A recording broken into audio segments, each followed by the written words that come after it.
Every time we make a technological advance, every time we have new innovation, there are moral implications which need to be thought through, which aren't necessarily self-evident at the start. Every decision about the environment is, in fact, a moral decision and has impact on the world around us.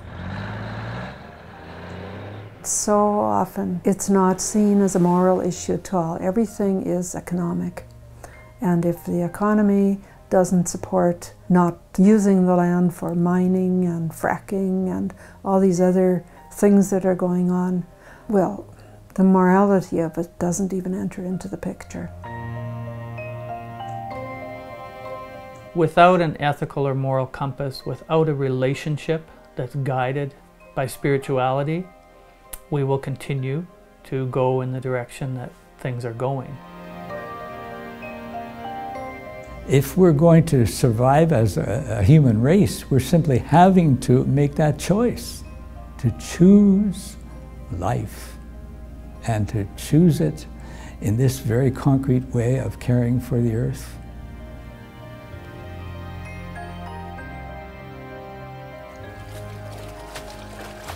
The ecology is part of respecting, being a good steward of the riches of the earth. And I think that Madonna House does that for love of God. The ecology, caring for the environment, is because of our love of God. It's not because of a political party or a belief. It's based on Christ.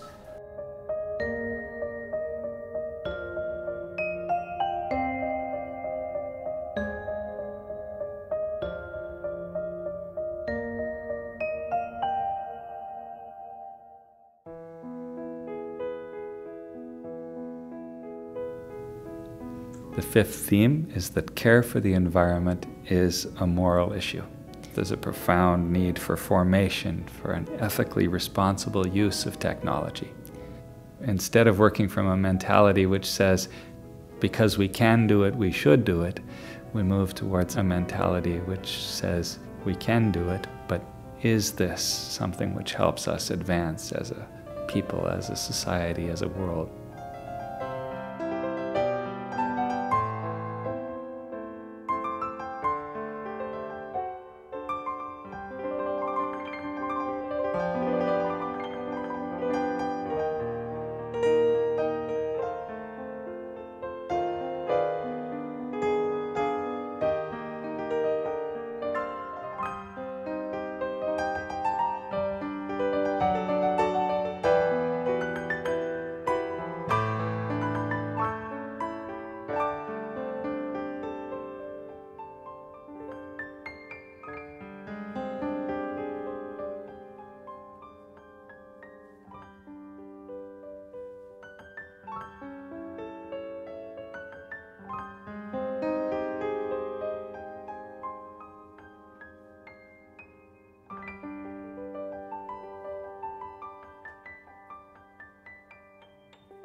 When I was 21 years old, I had the experience of going to live at the Madonna House Apostolate in Combermere, Ontario.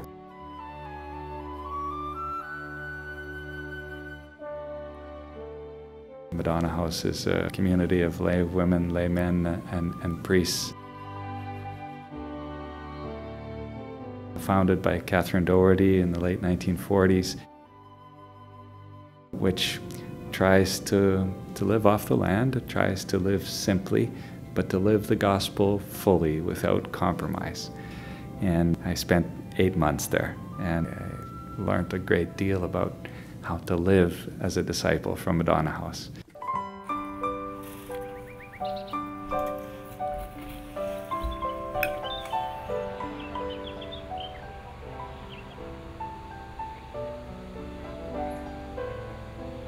Good day. My name is Scott Egan, and I'm going to talk a little bit this morning about the spirit of apostolic farming.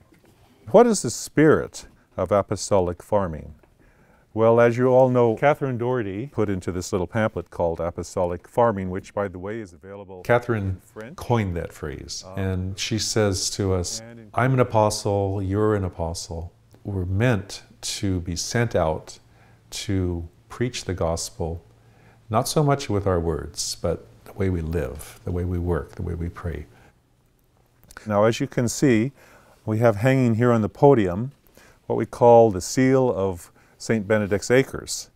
And on it are 4 simple words, each starting with the letter S.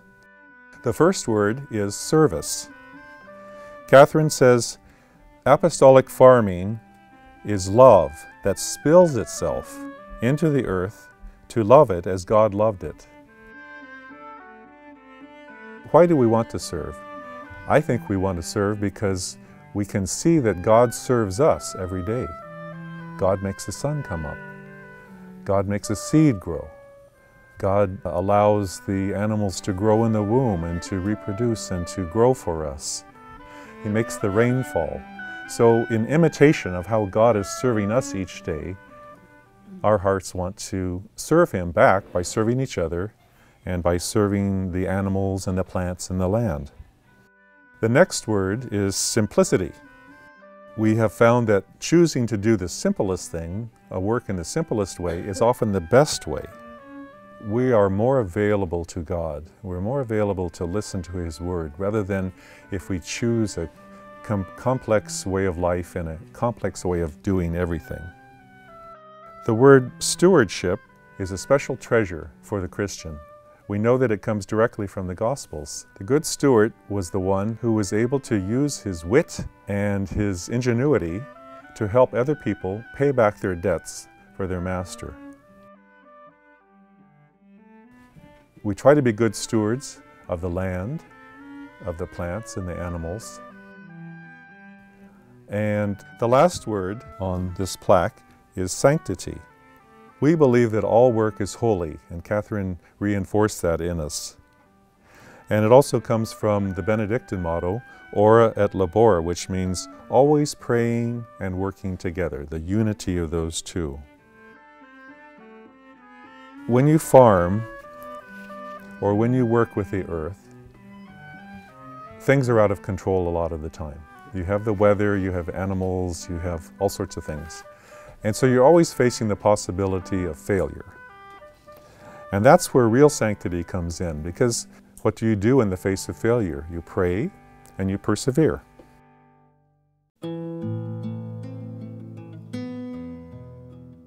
Madonna House is a community that takes everyday life with incredible seriousness. And the challenges of daily discipleship are dealt with so beautifully. It's a community from which I think we have much to learn about living the gospel with integrity, including having a healthy relationship with the natural world, a relationship that involves a personal commitment to live lightly and ethically when it comes to consumption, housing, and all the daily choices we make.